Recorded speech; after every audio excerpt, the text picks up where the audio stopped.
What's going on, YouTube? I am back. I know it's been a minute.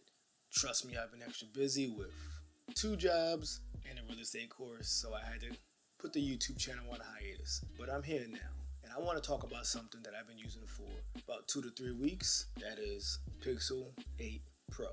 And I got some things to say about this, so let's dive in. Now, number one, Google has been working on this design for the last, 2 iterations since the Pixel 6 Pro. They have had this unique design that is very noticeable, which includes the very prominent visor. This year, they really knocked it out of the park. They perfected the design, I would say. It's more polished, it feels much more comfortable in the hand. They did a lot of small tweaks just to make this feel like a $1,000 product. It doesn't feel like a cheap version of a flagship phone, if that makes any sense. Now, the first bit of improvement we're going to notice is now it has this beautiful frosted back. And I mean, it is wonderful. That is one big thing we wanted. We got tired of the glossy backs. It is smooth. It is soft. It feels probably the best out of any other frosted back. I'm glad they brought this back. As you know, they started this back with the Pixel 3 series and then they stopped doing it. It just helps the phone feel that much more premium. Probably the biggest improvement has to be the front screen. Now, why is that so good? A couple of reasons. It is still a 120 Hz screen that goes from 1 Hz to 120 depending on what you're doing, as it is an LTPO display. But unlike the previous 2 gens, this one now is a flat screen. Thank God. As you know, that was one of my big complaints with the Pixel 6 Pro. The flat screen, it just feels much better in the hand. It doesn't allow for accidental touches, or it doesn't make the screen as fragile as previous ones were. It's better for screen protectors, and it just looks really good. Google has really knocked out the color calibration on this year's model. It is very bright. I mean, 2400 nits peak brightness. It's crazy. It is easy to see, no problem, but the color calibration, the colors are vibrant without being oversaturated or cartoony looking like I feel some Samsung products are. They have that true to life look, and I really love how it looks on a Pixel. So, big improvement there. Not only that, but it's running at its own custom resolution, which is really good for the UI. It looks very crisp and clear. The font is amazing. They just took that extra bit of time to make sure that screen, which they call their actual display or super actual display, was top notch. 10 out of 10 in my book. So yes, they did change the screen as well as the back, but just the durability in general feels much better. I do not feel like this is as fragile of a device like the Pixel 6 Pro.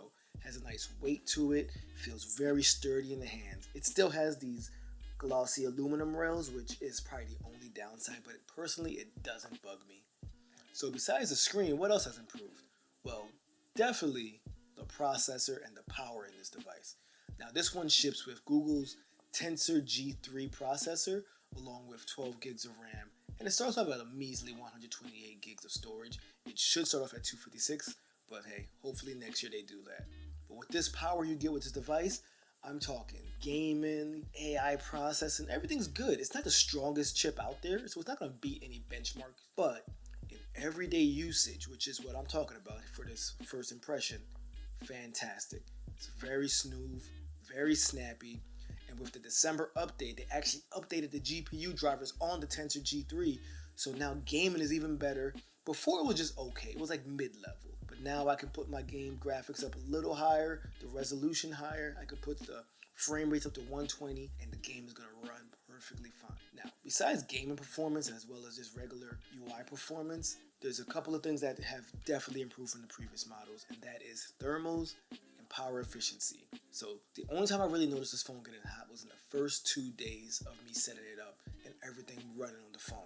After that, no issues. Even if I'm using it out in the Florida sun, haven't had any heating issues.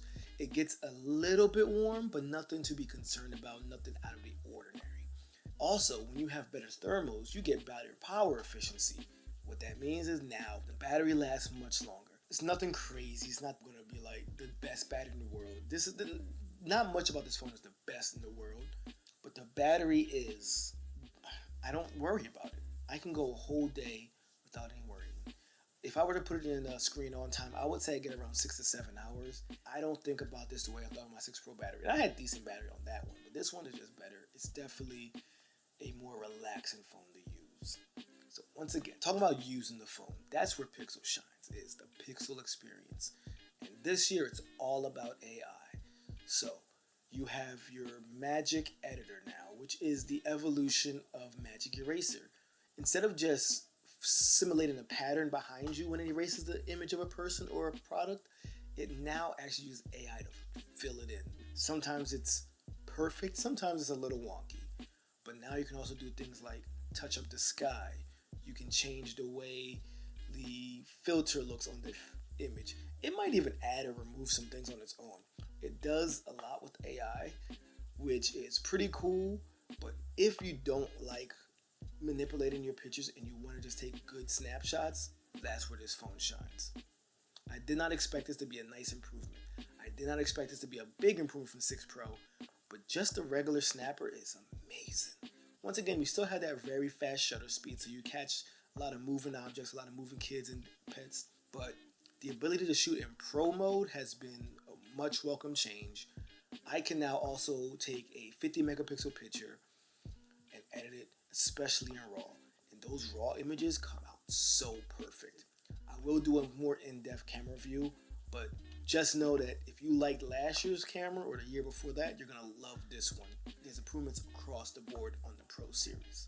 We know Pixels have never had the best video camera, and this year, they did a fantastic job. It actually is extremely good. It's been a nice jump. Just out the box, the video camera is smooth, great dynamic range, the colors are nice and vibrant, but they took it a step further with the December update and released Video Boost, which now uploads your video, and a couple of hours go by and then it comes back to your phone. You can still look at the original video you shot, but the one that comes down to your phone is even more enhanced. That makes it a big contender this year for the best video camera setup. That means your photos and your videos are going to be amazing. So Pixel's having a full camera setup that's amazing across the board. I love it. I know I've been kind of flying through it, but I wanted to drop some information about the phone I've been using recently, and it's this bad boy. I want to give you my first impression. I will drop a more in-depth review later, which will definitely be a little nerdier. I'll probably get more into the specs. So, once again, this is your boy Everyday Tech. Thank you for letting me talk about this tech stuff, and I'll catch you on the next one. Peace.